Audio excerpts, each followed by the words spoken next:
Эй, бала! Алдыңа қара, басыңды ұрасың, бақырып жылайсың. Не, ағашсың ба, ақынсың ба?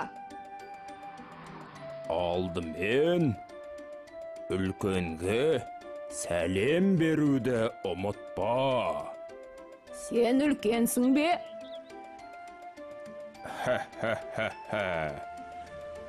Үлкен болғанда қандай. Біріншіден, бойым үлкен. Сендей 20 бала бір-бірінің иығына шықса, маған зорға теңдеседі. Түйе де бойына сеніп жылдан құрғалған. Ендеше, жасым үлкен. Мен сенің атаңның, атасының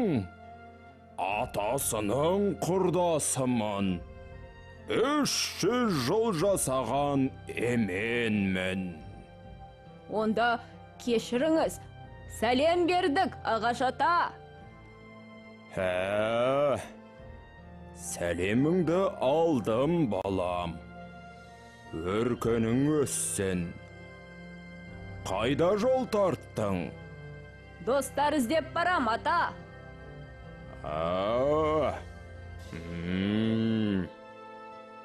Жөн екен.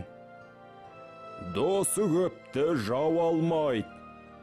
Оқуы көпті дау алмайды. Жаңа достар тапқаның дұрыс, қарағым.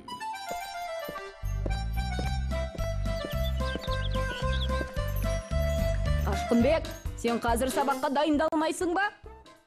Дайындалып не керек? Бәрібір мектептен қашып кетемін.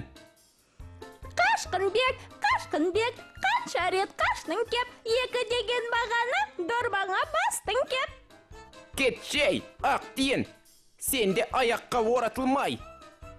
Мен аяқта емес, бас жақта тұрмын. Мынау әбден састы. Аяқпенен басты айырылмай қалып, Қашқынбекті қара басты. Қашқынбек, жаттығуға барып жүрсің бе? Одан да қашып кеткенмін. Сен де қашып кет. Жаныңды қинап қайтесің. Жоқ, сабақтан да, жұмыстан да, жаттығудан да қашуға болмайды. Сен қайда барасың? Түрлі халықтардың тарихымен танысуға барам. Ой, соған басыңды ауыртқанша менімен бірге қашып кетпейсің бе? Мен сенімен дос бола алмайым. Қашқынбектің досы жоқ, көңілінің хошы жоқ.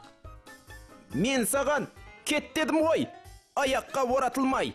Қашқынбек тағы қашпай ма? Апайды көрсе саспай ма? Қарасаңшы көзіңе, аяқ қайда, бас қайда?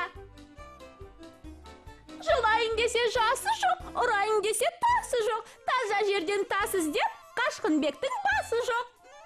Ей, Қашқынбек, сыбағаңды алдың ба?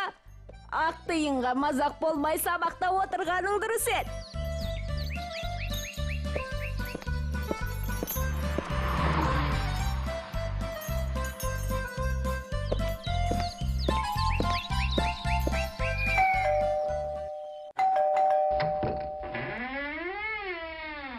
Үйіне қош келдің, досым. Менің атым Су-а. Төрге шық. Мына жер жылы екен, Су-а. Бұл жерді корей тілінде ондөл дейді. Ондөл деген қызық сөз екен. Ондөл деген осындай, жылуы мол, досыңдай. Иә, ондөлдің жылуы баршамызға жетеді. Су-а, корейлердің ондөлді қашаннан бері жасайтынын айтшы. Біздің дәуірімізге дейінгі 1-ші ғасырда ондөл болған. Оны 3 патшалық уақыты дейді. 3 патшалық дәуірі ондөл пештің дәуірі.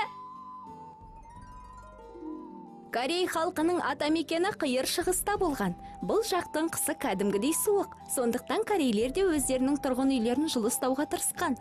Бұл үшін олар ондөл атты жүйе жасауды ойлап тапты. Ол пештің түтіні мен жылуын еден арқылы айналдырып шығады.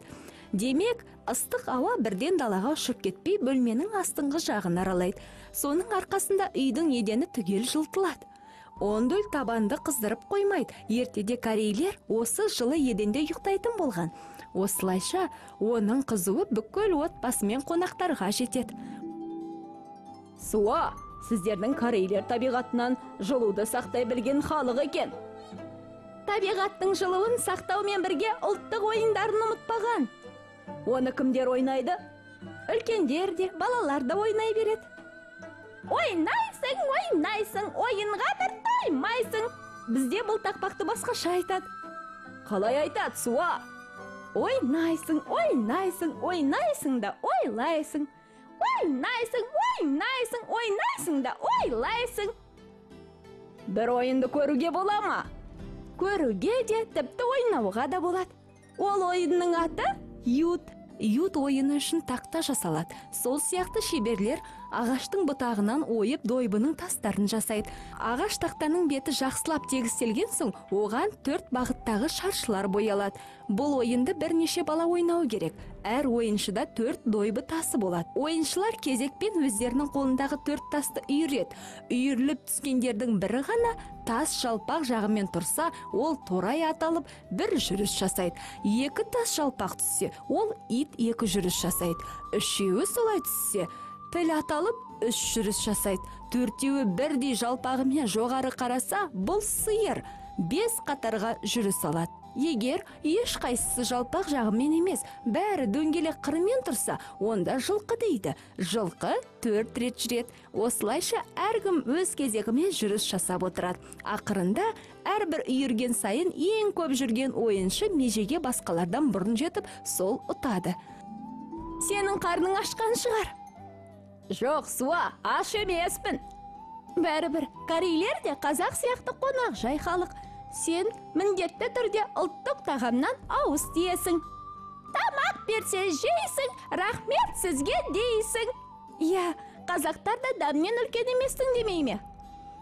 Сол сияқты дастарханды аттама дейді.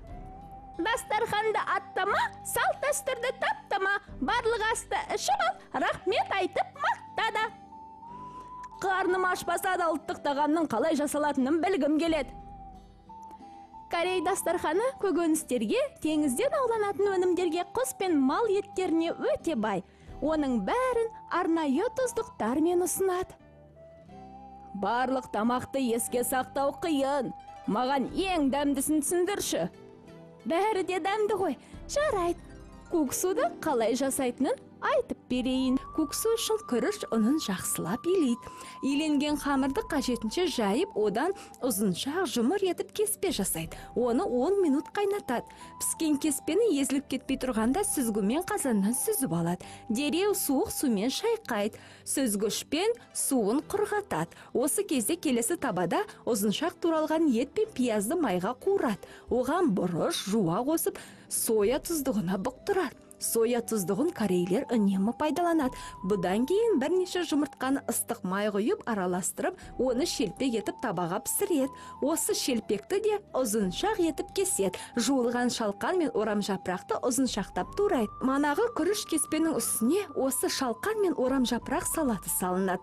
Оның үстіне бұқтырылған ет пен қуырылған жұмыртқаның кесінділерін салады. Ақыр аяғында бетіне ыстық сорпа құяды. Міне осындай аспаздық шеберліктің арқасында куксу әзір болды. Қалай, ұнады ма? Өте дәмді тамақ екен. Біздің ұлтымыздың дәстүрі мен дастарханы осындай.